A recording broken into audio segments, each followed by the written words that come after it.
好，我係葉娜。今次我哋會介紹 Minecraft 嘅4大會難打嘅怪獸啦。第一樣惡雲，佢會喺下家度會出現啦。有火曜石嗰陣，黑石嗰頭再加打火石就可以召喚到佢出嚟，可以去嗰個世界就見到佢。記得如果佢噴火，你要攞佢一隻。攞把刀咁打翻去，佢就會輸啦。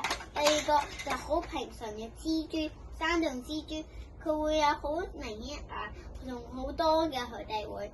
然後呢個係山洞嘅，呢個就係山洞嘅 boss， 係好難揾到佢，因為佢喺地下城嘅。咁呢隻怪獸係地獄牛啦，佢會咁打直隻手攻擊，同埋佢會咁樣噴啲嘢嚟去燒嘅。咁佢會呢個你好難打死佢啦，佢有好多隻㗎啦，地獄啊。咁呢個就係最勁嗰隻凋零啦。咁凋零就會噴佢啲頭，你仲要召喚係3個凋零骷髏頭啦，仲要凋零骷髏頭係凋零骷髏出現嘅，凋零骷髏頭。係可能你殺完佢冇個，要好難先召喚到有3個個，所以好難。佢仲會有凋零之手會喺呢度噴出嚟，會減你好多能量嘅。有凋零甲盾，佢會攻擊強大，同埋佢會